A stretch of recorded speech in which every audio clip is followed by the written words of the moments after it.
संतप्त मानस शांत हूँ, जिनके गुणों के गान में वे वर्धमान महान जिन विचरे हमारे ध्यान में। देव साथ गुरु के संबंध में अपनी चर्चा चल रही है। पंडित टोडरमल जी ने मोक्ष मार्ग प्रकाशक में उन्होंने कहा कि धर्म का मूल तो देव साथ गुरु है, क्योंकि सच्चे देव का स्वरूप जो बीतरागी और सर्वज्ञता है, जिसकी चर्चा अपन ने कल विस्तार से की थी। आज शास्त्र की बात करनी है तो कल अपन गुरु की बात करेंगे। वो जो सच्चे देव हैं, जो बीतरागी हैं और सर्वज्ञ हैं। बीतरागता और सर्वज्ञता का स्वरूप हमारे ख्याल में आना चाहिए। ये हम जैन समाज में ये देखते हैं कि नाम को तो हम सब जैनी हैं, लेकिन जैसे ईश्वरवादी लोग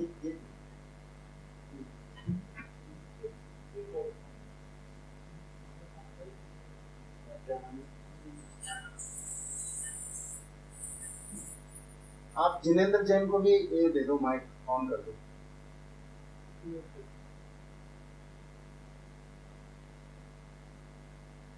आप मुझे कह रहे? हाँ, आपको क्षितिज जी में सर जिनेंद्र जैन को मानने पर बोलो। हाँ, तो सच्चे देव के स्वरूप में जो बीतरागता और सर्वज्ञता है, तो ये असली मूल चीज है। और हम यद्यपि अपने को जैन कहते हैं, लेकिन ईश्वरवादियों के समान जगत में जो लोग, कोई ऐसी शक्ति है जो पूरा जगत का कंट्रोल करती है, जगत को बनाती है, जगत को चलाती है, और जब वो ये समझता है कि हमें इसकी आवश्यकता नहीं है तो उसे नष्ट भी कर देती है। ऐसी कोई सत्ता जैन दर्शन स्वीकार नहीं करता। जब वो स्वीकार नहीं करता है तो ये लोक की व्यवस्था कैसे संपन्न होती है, तो इसके बारे में उसका ये कहना है कि ये बाय नेचर कंडक्ट होती है, ये स्वयं संचालित होती है, इसे कोई संचालित करता नहीं है। हमारे जो भगवान हैं वो सब ज्ञाता दृष्टा हैं, वो जानने देखने वाले हैं, और बिल्कुल बीतराग भाव से जो जाने देखें, कोई राग भाव उसके अंदर में रंच मात्र भी ना हो।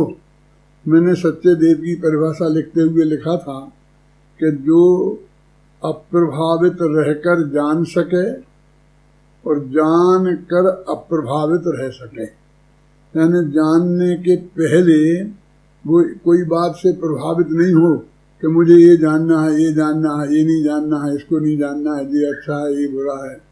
वो सारा लोक, उसमें चुनाव का सवाल ही नहीं है, तो सारा लोक उनके ज्ञान का गेय बनता है। इसलिए किसे जानना और किसे नहीं जानने का सवाल खड़ा नहीं होता है। तो बिल्कुल कि किसी प्रभाव से जानने का काम जो ना करे, किसी से जो जब वो जानने का काम करे तो उसमें किसी का प्रभाव नहीं होना चाहिए। और फिर जान कर के बाद में भी वो उससे प्रभावित नहीं होना चाहिए। तो बिना प्रभावित हुए जाने और जानने के बाद भी प्रभावित ना हो तो वो सच्चा देव है। तो वो सब जब जानता है, और उसको इसलिए सारा ये जगत होता स्वयं जगत परिणाम, और मैं जग का करता क्या काम। ये एक गीत लिखा था पहले बर्णी जी ने, मनोहर लाल बर्णी जी ने। उनने लिखा था कि सारा जगत का काम बाय स्वयं होता है, कोई मैं नहीं करता हूँ, कोई नहीं करता है। जब ये है और वो पूर्ण सुनिश्चित है उसमें कोई फेर फार संभव ही नहीं है, तो फिर प्रभावित होने का क्या अर्थ है? फिर उनसे हम कुछ मांगने का क्या अर्थ है? हमारी तो ये आदत है कि हमने विचार ही नहीं करते हैं। भगवान की भक्ति करने बैठते हैं तो सीधी हमने पर सुना था कि शंकर भोले भाले तुमको लाखों प्रणाम, तुमको लाखों प्रणाम। तो उसकी जगह हम बोलने लगते हैं महावीरा भोले भाले तुमको लाखों प्रणाम, तुमको लाखों प्रणाम। मैं तुमसे पूछता हूँ कि तुम्हारे भगवान महावीर भोले भाले हैं? भोले भाले के केवल ज्ञानी है। भोले भाले का क्या अर्थ होता है?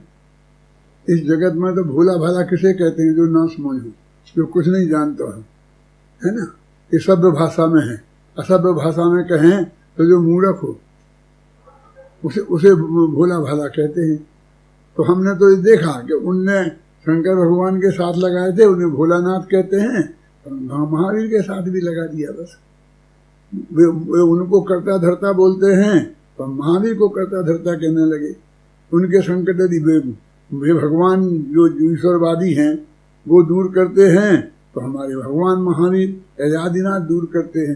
तो इस तरह से नाम मात्र के तो हम जैनी हैं, लेकिन जो अकर्तावाद है जैनियों का वो हमारे ख्याल में नहीं। तो पूर्ण वो बीतरागी हो, किसी से उन्हें रंच मात्र भी राग द्वेष नहीं हो, किसी का भला बुरा करने का भाव नहीं हो। पहली बात तो ये है कि जब वो ये जानते हैं कि सब कुछ सुनिश्चित है, उनके ज्ञान में दिखाई दे रहा है आज से अनादि से लेके अनंत काल तक का, और ये भी साथ में जानते हैं कि इसमें कोई फेर फार संभव नहीं है, तो फिर उन्हें फेर फार करने का भाव ही कैसे आ सकता है? तो एक तो उन्हें भाव आना ही नहीं चाहिए। यदि आता है तो समझ लेना चाहिए कि हमें उन्हें सर्वज्ञता का भरोसा नहीं है, सर्वज्ञता का स्वरूप उनके ख्याल में नहीं है। और कदाचित आ भी जाए तो जब वो पूर्ण बीतरागी हैं, उनमें कोई राग द्वेष नहीं है, तो उसके फिर वो किसी का भला या बुरा करने का भाव भी उन्हें कैसे पैदा हो सकता है? जब वे दोनों ही स्थिति में, किसी भी स्थिति में करने धरने वाले नहीं हैं, तो फिर हमारे चित्त में उनसे कुछ मांगने की वृत्ति कैसे जन्म ले सकती है? हमारे चित्त में जो मांगने की वृत्ति जन्म लेती है, इसका मतलब ये है हमने उनके सर्वज्ञ और बीतरागी स्वरूप को नहीं पहचाना है।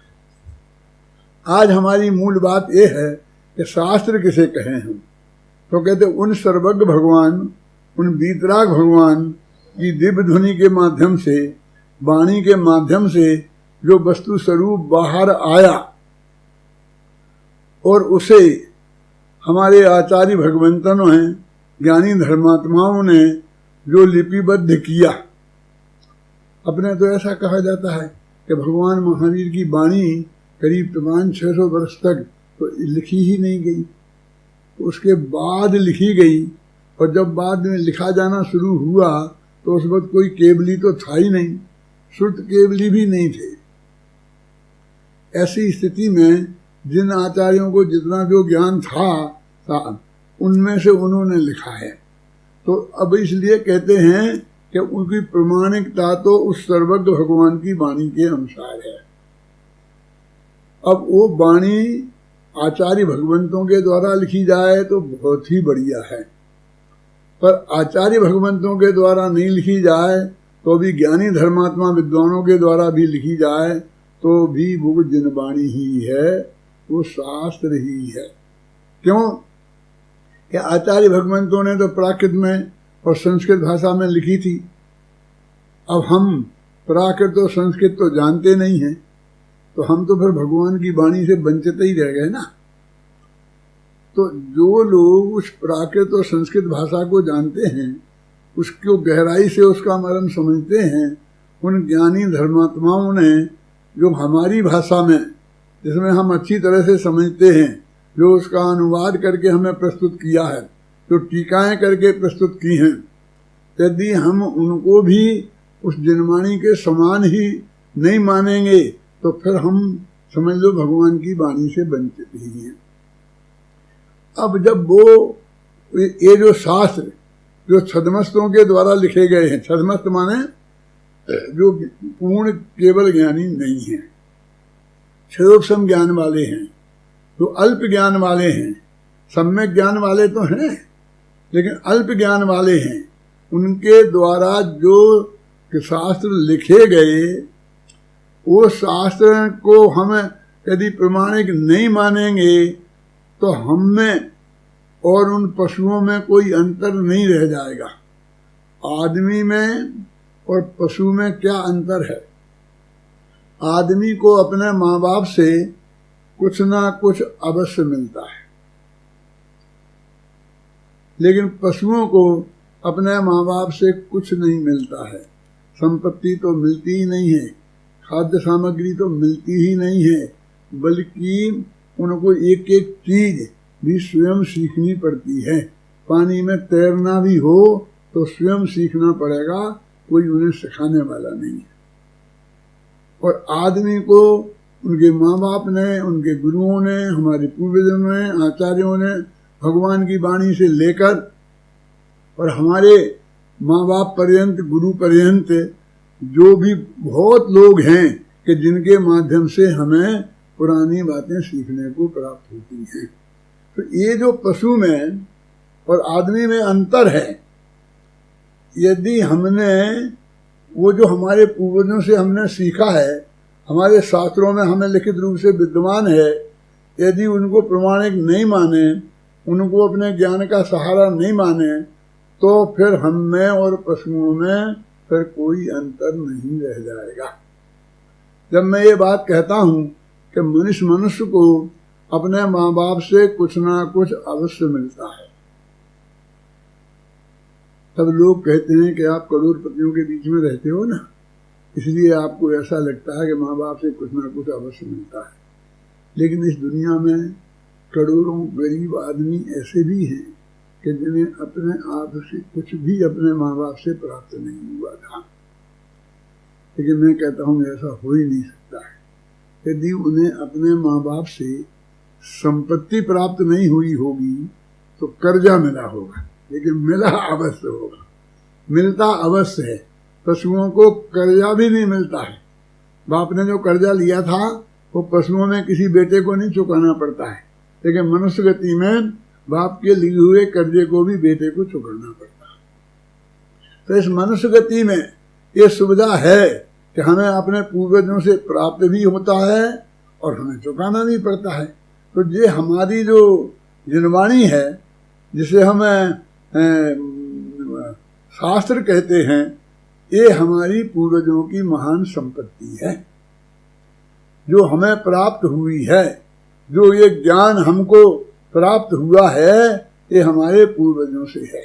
अब वो पूर्वज जिनके आधार पर इस वाणी की सत्यता प्रमाणित है वो तो वीतरागी और सर्वज्ञ थे, लेकिन वो तो भगवान महावीर के बाद कोई हुआ नहीं। हुए तो दो चार केवली जो हुए हैं जम्मू स्वामी तक, तो वो भी आज नहीं है, उनको भी सैकड़ों वर्ष, हजारों वर्ष हो गए हैं।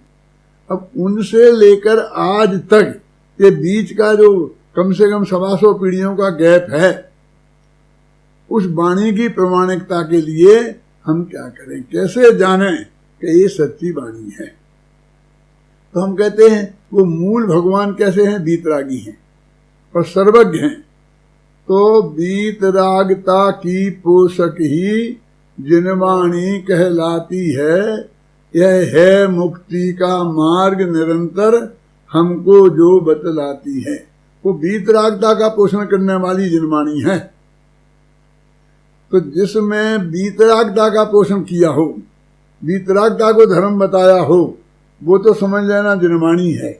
और जिसमें राग का पोषण किया हो, राग को धर्म बताया गया हो, वो जिनवाणी नहीं है। एक हमारे पास जैसे कि एक सर्राफ होता है ना, अपनी दुकान पर एक कसौटी लेकर के बैठता है। जो भी सामने वाला माल खरीदने बेचने आता है तो उसे उस कसौटी पर कसकर देखता है और उससे निर्णय करता है कि इसमें कितनी खोट है और ये माल कितना सही है। तो उसकी कसौटी पर एक शुद्ध 100% शुद्ध सोने का निशान लगा रहता है। उसके बगल में ये जो किसान बेचने लाया है ना सोना गहना, तो उसको घिसता है। उन दोनों को देखकर मिलान करके वो ये निर्णय करता है कि इसके जो सोना है इसमें 25% खोट है, 75% असली सोना है। असली 75% के वो दाम देता है। तो हमें भी जिनवाणी में ये बात समझने के लिए, सत साहित्य में ये बात समझने के लिए हमारे पास एक कसौटी होनी चाहिए, और वो कसौटी है वीतरागता की, कि जो वीतरागता का पोषण करे वो जैनेन्द्र भगवान की वाणी है, क्योंकि वो वीतरागी थे, उन्हें कोई राग देश नहीं था। तो वीतरागता की पोषक ही जिनवाणी कहलाती है। यह है मुक्ति का मार्ग निरंतर हमको जो बतलाती है। हमने आज तक किया धर्म राग में है, राग धर्म में है। इस तरह हमने राग को धर्म, जो वीतरागता के बिल्कुल विरुद्ध थी बात, उसको धर्म मान लिया। अब ये दो एक साथ कैसे हो सकते हैं? ये बहुत गंभीरता से विचार करने की बात है। ये देखो भाई, अभी आज तक विद्वान लोग आपके पास आते थे, आप विद्वानों के पास जाते थे, मुनिराजों संतों के पास जाते थे, और जब भगवान विद्यमान थे तो उनके पास जाते थे। लेकिन हमारी आंखों के देखते देखते अभी 6 महीना पहले हम सब ऐसा करते थे, और आज वो बंद हो गया, हमारा आना जाना बंद हो गया। ये भाग्य की बात है कि ये कोरोना ने, लेकिन ये जो हमको मिल गया ना, क्या इंटरनेट वगैरह, इसकी वजह से हम अपनी बात कर पा रहे हैं। हम लाखों किलोमीटर एक दूसरे से दूर बैठे हैं, फिर भी जैसे सामने ही बैठे हों ऐसे बात कर पा रहे हैं। कल ये भी हो सकता है कि हमारे पास ये भी नहीं रहे, क्या करोगे? साहब ये कैसे नहीं हो सकता? विज्ञान का इतना विकास हो गया है, ये हो गया है। अरे विज्ञान ने अकेले यही नहीं बनाए हैं, इस विज्ञान ने वे अणुबम भी बनाए हैं, उन्हें फेंकने वाली वो मिसाइलें भी बनाई हैं। और हम रोजाना टीवी पर देखते हैं कि वो प्रदर्शित करते हैं कि उसके पास ऐसी है कि 10,000 किलोमीटर तक वो अणुबम को फेंक सकती है, वो ऐसा फेंक सकती है, वो इतना विनाश कर सकती है, वो इतना विनाश कर सकती है। और आप जानते हैं उनका चलाना किन लोगों के हाथ में है, कि जो दिन में 3 बोतल पीते हैं। हम गर्म पानी पीने वाले लोग भी इतनी गलती कर देते हैं कि एक बटन दबाते हैं ना, तो हम बिजली जलाने का बटन दबाना चाहते हैं और पंखे वाला बटन दब जाता है। इतनी गलती तो हम गर्म पानी पीने वालों से भी हो जाती है। यदि उन 3 बोतल पीने वाले लोगों ने एक बटन दबाया तो वो लाखों करोड़ों लोगों को बर्बाद कर सकती है। लोगों को नहीं, ये तुम्हारे सारे यंत्र मंत्र भी सब साफ हो जाएंगे। फिर हम उस युग में आ जाएंगे, आदि मानव के युग में अथवा पशु युग में, कि जहाँ माँ बाप से कुछ नहीं मिलता है, सब कुछ हमको अपने आप करना पड़ता है। वो कब आएगा? अरे कब की बात क्यों करते हो? आपने ये कल्पना की थी 6 महीना पहले? आप जनवरी में ये सोच रहे थे कि फरवरी में, मार्च में, अप्रैल में ये हो जाएगा? एकदम अचानक हो गया ना, एकदम ये सब बंद हो गया ना। हो जाना, हजारों प्लेन देश विदेश में सब जगह जाते थे और हम घंटों में वहां पहुंच जाते थे, और अब सब बंद। अब यहां से हम बाहर, यहाँ तक कि 10 किलोमीटर जाना भी हमारे लिए मुश्किल हो गया है। ये जब मिनटों में हो सकता है तो जो भी हमारे पास अभी उपलब्ध है ये भी मिनटों में गायब हो सकता है। तो हमारे पास फिर भी यदि हम आत्मा हैं तो हमारा जो ज्ञान स्वभाव है वो हमारे पास रहेगा, वो ज्ञान हमारे पास निरंतर रहेगा। अब उस ज्ञान में धर्म के सारी चीजें नष्ट हो जाएं तो भी यदि एक लाइन हमारे पास बची रही कि वीतरागता की पोषक ही जनवाणी कहलाती है, कि जो वीतरागता का पोषण करे वो ही सच्ची जनवाणी है, वो जो राग का पोषण करे वो जनवाणी नहीं हो सकती है, क्योंकि राग धर्म है, धर्म नहीं है अधर्म है, और वीतरागता धर्म है। देखो हमारे पूर्वज तो चिट्ठी लिखते थे तो सबसे ऊपर वीतरागाय नमः लिखते थे, दिवाली के दिन दरवाजे पर लिखते थे तो वीतरागाय नमः लिखते थे, शादी का कार्ड छपाते थे तो सबसे ऊपर वीतरागाय नमः लिखते थे। वीतरागता हमारे पूर्वजों में कितनी गहराई से बैठी हुई थी, प्रत्येक बात में वीतरागता ही उनको दिखाई देती थी, और हमें वो वीतरागता समझ में ही नहीं आती है। क्या ये शास्त्र है कि ये शास्त्र है? सवाल इसका और इसका नहीं है। सवाल कहते हैं कि जो राग को धर्म बताए वो शास्त्र नहीं है, और जो वीतरागता को धर्म बताए वो शास्त्र है, क्योंकि वो शास्त्र के मूल कर्ता वीतरागी सर्वज्ञ भगवान है। और वीतरागी सर्वज्ञ भगवान, वीतराग का मतलब होता है कि वो उन्हें किसी से राग नहीं है, उन्हें किसी से द्वेष नहीं है, क्योंकि कोई किसी का नहीं है। सब द्रव्य बिल्कुल पृथक पृथक हैं, उनमें एक दूसरे में अत्यंता भाव है। अत्यंता भाव की वज्र की दीवार दो द्रव्यों के बीच में है, वो कोई किसी का है नहीं, और जब है ही नहीं वो वज्र की दीवार बीच में है तो वो कोई किसी का कुछ कर नहीं सकता है। लेकिन हम तो कर्तृत्व के अहंकार में इतने व्यस्त हैं कि मैं ये कर दूंगा, मैं ये कर दूंगा, मैं ये कर दूंगा, मैं ये कर दूंगा। रोजीना ये बातें आती हैं, ये खुद देख रहे हैं। मुंह पर ये नहीं बांधा ना तो कोरोना हो जाएगा। जो आज ये गरज रहे हैं वो कल ही हॉस्पिटलाइज हो जाएंगे और परसों इस दुनिया से विदा हो जाएंगे। क्यों? हमें देखना, रोजाना देख रहे ना, रोजाना आ रहा हमारे सामने ये सब कि जगत का स्वरूप क्या है। तो वो कहते हैं इस जगत के स्वरूप को का सही स्वरूप समझने के लिए हमें कल के लिए नहीं छोड़ना चाहिए। हमारे पास कल के लिए कुछ समय नहीं है, जो होना है वो नक्की है। हम तो एकदम सहज भाव से, उस वीतराग भाव से, सहज भाव कहो चाहे वीतराग भाव कहो, वो एक ही बात है। एकदम सहज से अपने चित्त में अंदर से स्वीकृत करें ख्याल में तो ही वो बात आ सकती है।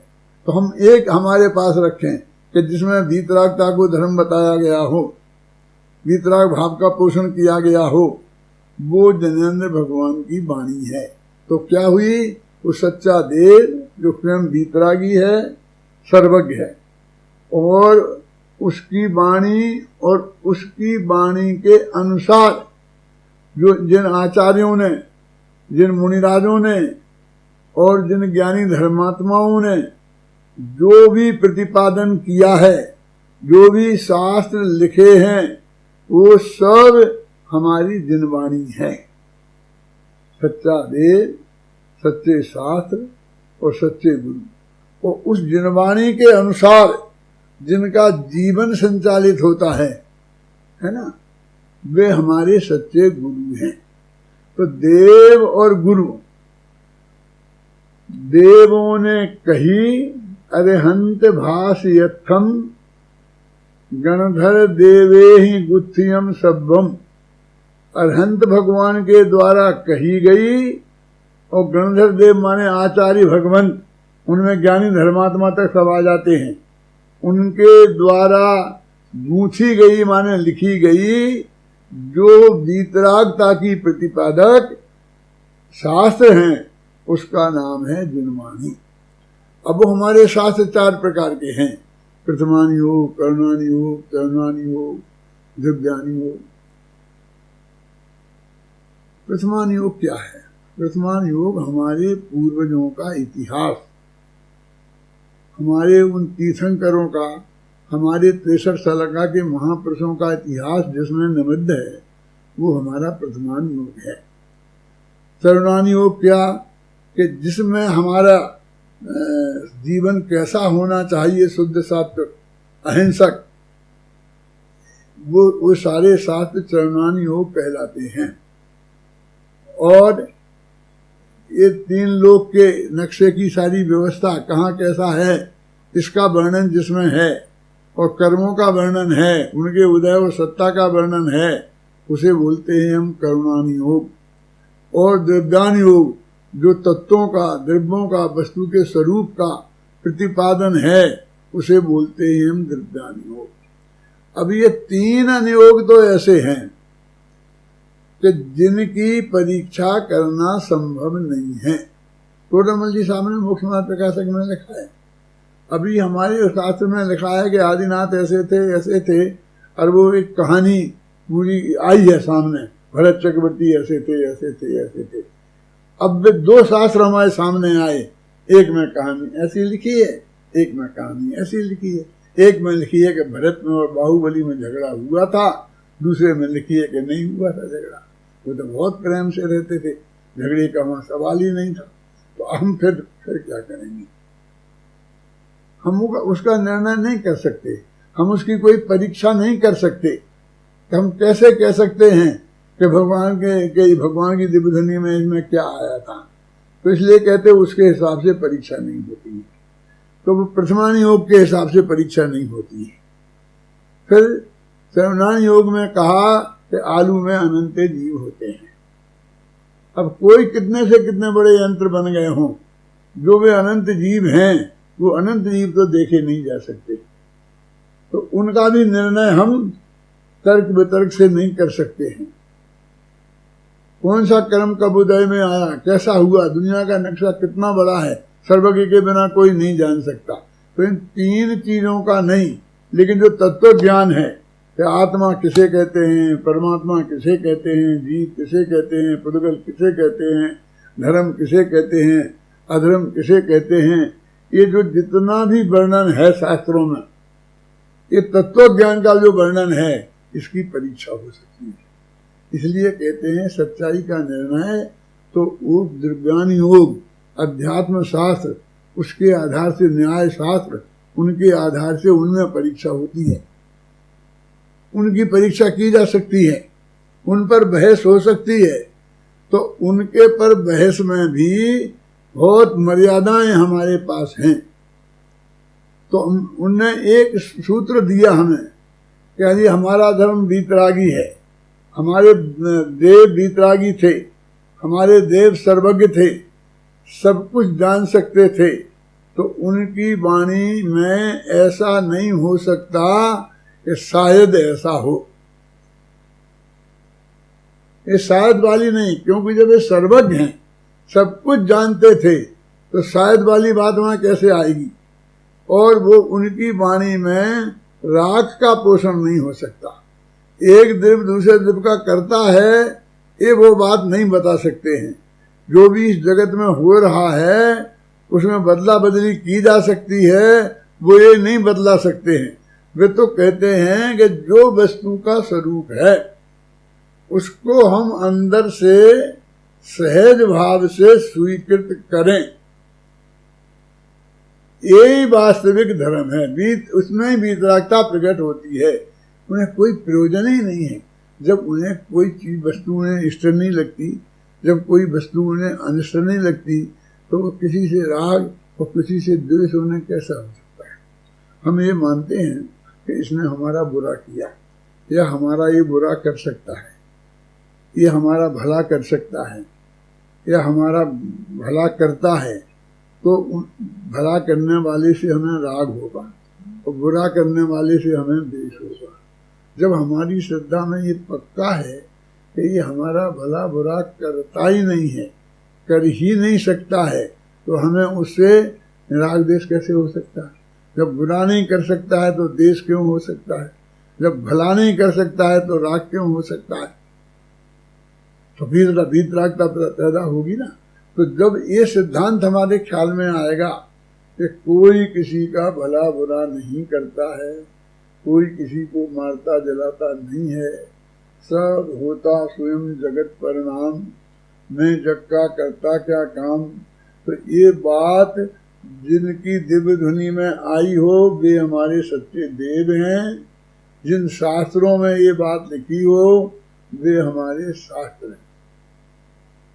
तो फिर और बाकी के 3 अन्य शास्त्र नहीं है क्या? वो भी शास्त्र हैं। तो वे प्रमाणिक नहीं है क्या? प्रमाणिक भी हैं, क्योंकि हमने जिन शास्त्रों में ये प्रयोजनभूत बातें जिनकी हम परीक्षा कर सकते हैं वो बातें सत्य हैं, तो उसमें वे अप्रयोजनभूत बात भी झूठ नहीं होगी। टोडरमल जी ने कहा है कि जो आदमी प्रयोजनभूत बातों में झूठ नहीं बोलता है वो बिना प्रयोजन की बातों में झूठ क्यों बोलेगा? झूठ बोलने से उसे दिखता है कि मुझे कुछ फायदा हो जाएगा तो वो झूठ बोले, कि मुझे नुकसान हो जाएगा तो वो झूठ बोले। लेकिन जब वो किसी को लाभ हानि की बात है ही नहीं तो फिर उसे झूठ बोलने का कोई प्रयोजन नहीं रह जाता है। तो हमारे भगवान सर्वज्ञ हैं, तो उन्हें एक तो अज्ञानता के कारण झूठ बोला जाता है और एक रागद्वेष के कारण झूठ बोला जाता है। तो वे सर्वज्ञ हैं इसलिए उनकी वाणी झूठी नहीं है, और उनके राग द्वेष नहीं है इसलिए उनकी वाणी झूठी नहीं है, और उनकी वाणी के अनुसार लिखे गए शास्त्र भी वो झूठे नहीं है। वो शास्त्र की प्रमाणिकता है। उन शास्त्रों के अनुसार जिनका जीवन है वे हमारे गुरु हैं, जिनकी चर्चा अपन विस्तार से कल करेंगे। आज तो अपन को शास्त्र के बारे में ही ये बात करनी थी कि वो शास्त्र हमको बहुत सीमित मर्यादा में इस हिसाब से निर्णय करके और उनका हमें अध्ययन मनन चिंतन करना चाहिए, क्योंकि अब हमारे पास साफ हमारी आंखों से दिख रहा है कि ये संसार कितना अनित्य है। जिसे आप विकास कह रहे हैं, इतनी सड़कें बना ली, प्लेन बना लिए, ये सब चल रहे हैं, रेलें चल गई, सब कुछ किया ना, और अब सब रखी है। यदि ये 1-2 साल रखे रहे ना तो वे सब प्लेन भी खराब हो जाएंगे, कारें भी खराब हो जाएंगी, सब में जंग लग जाएगी। ये लोग कहते हैं ना कि कार रखी रहे तो उसे कभी कभी थोड़ी थोड़ी चला लेना चाहिए, नहीं तो वो जाम हो जाएगी, बैटरी खलास हो जाएगी। कहते हैं ना चलाना चाहिए।